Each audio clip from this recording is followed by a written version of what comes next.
আজকে আমরা পড়ব চ্যাপ্টার 3 পাওয়ার অফ কোর্টসের সেকশন 27, 29 আর চ্যাপ্টার 4 এর খালি একটা সেকশন পড়ব, সেটা হচ্ছে সেকশন 30। কি বলছে? পাওয়ার্স অফ 27 এর, 29 এর অ্যান্ড 30। 27 এ বলছে অফিসার্স অ্যাপয়েন্টেড, কিভাবে অফিসার্স অ্যাপয়েন্টেড হবে।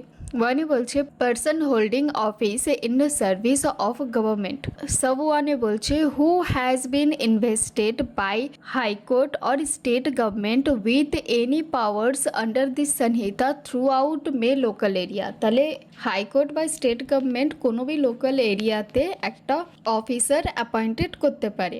দুয়ে বলছে is appointed to an equal or higher office of the same nature within a like local area under the same state government. তাহলে এই যে অ্যাপয়েন্টটা করা হবে এটা ইকুয়াল হবে অথবা হাইলি পাওয়ার হবে সেম নেচারের সাথে সেই লোকাল এরিয়াতে যেই ব্যক্তিটাকে অ্যাপয়েন্ট করা হবে, মানে যেই অফিসারকে অ্যাপয়েন্ট করা হবে তার পাওয়ার থাকবে। তিনে বলছে exercise the same power in the local area in which he is appointed. তাহলে সে সেই সেম পাওয়ারটাকে এক্সারসাইজ করবে, মানে ব্যবহার করতে পারবে বা অ্যাপ্লাই করতে পারবে সেই লোকাল এরিয়াতে যাকে অ্যাপয়েন্ট করা হবে। সেকশন 29 বলছে যে জাজেস and magistrate exercisable by SIO. SIO বলতে সাকসেসর ইন অফিস। তাহলে পাওয়ার্স অ্যান্ড ডিউটিস অফ জাজ and magistrate may by exercised by SIO, মানে successor in office.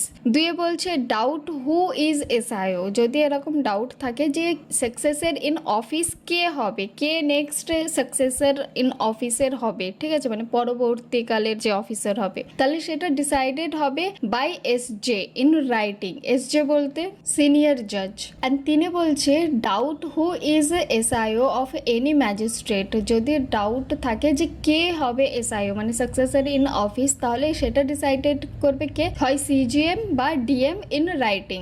And chapter 4 এর সেকশন 30 বলছে সুপেরিয়র অফিসার্স অফ পুলিশ। তাহলে police officer above rank of OI মানে officer in charge of police stations, same power as exercised by such officers within the limits of his stations. তাহলে কি বলছে যে throughout the local area to which they are appointed, যেখানে appoint করা হবে সেখানে same পাওয়ার সেই apply করতে পারবে তার পুলিশ স্টেশনের মধ্যেও। ওকে, এবার আমরা বিয়ার অ্যাক্ট হিসাবে পড়ে নিই 27 পাওয়ার্স অফ অফিসার্স অ্যাপয়েন্টেড, আর এটা ছিল সেকশন 33 অফ সিআরপিসিতে। whenever any person holding an office in the service of government who has been invested by the high court or the state government with any powers under the Sanhita throughout any local area is appointed to an equal or higher office of the same nature within a like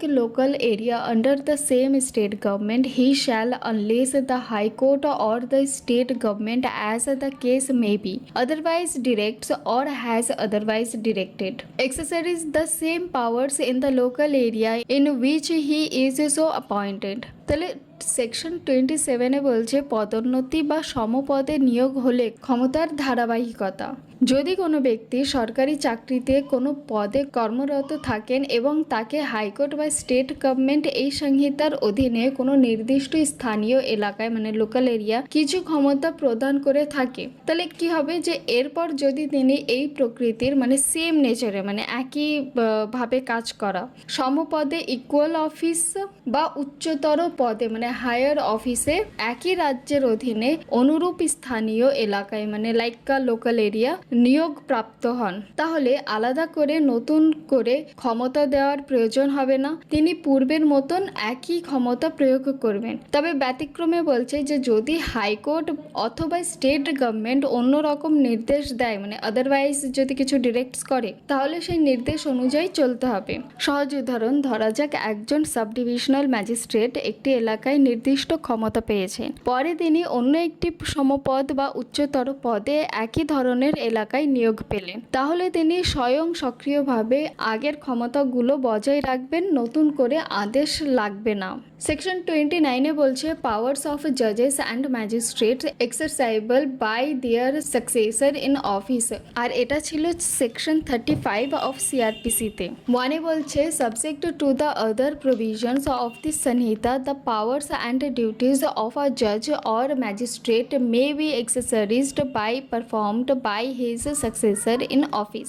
উত্তরাধিকারীর ক্ষমতা।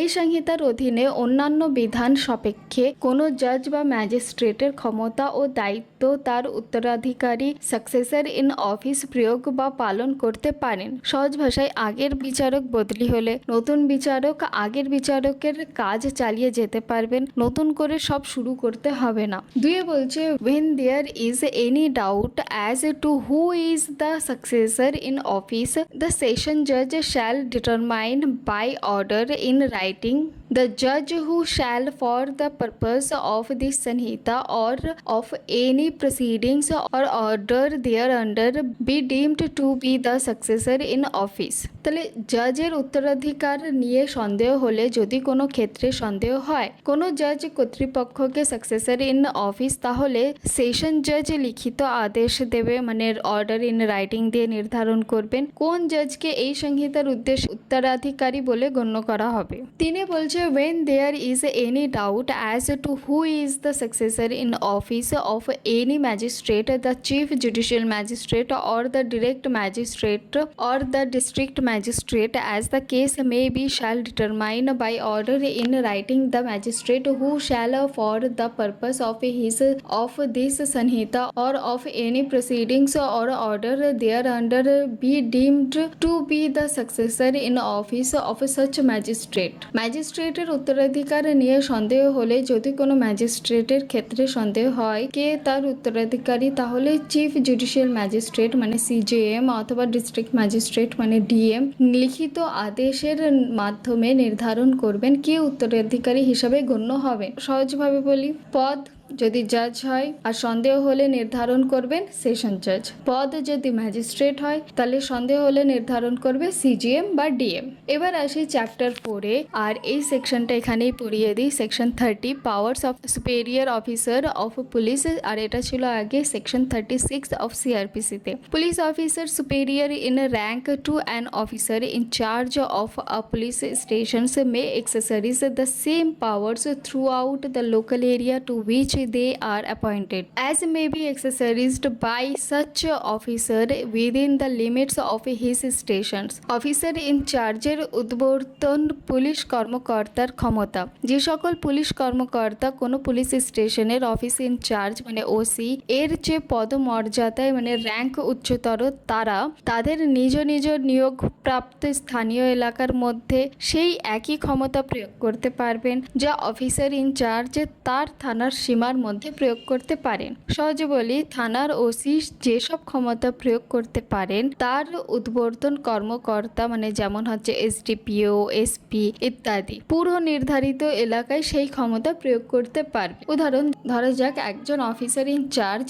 তার থানার এলাকায় গ্রেফতার করতে পারবে, তদন্ত করতে পারবে, তল্লাশি করতে পারবে ইত্যাদি এই জিনিসগুলো করতে পারবে। তাহলে এসপি বা এএসপি তার অধীন এলাকার মানে সেই একই জুরিসডিকশনের এলাকার লোকাল এরিয়ার মধ্যে একই ক্ষমতা প্রয়োগ করতে পারবে। আজকে এতটুকু।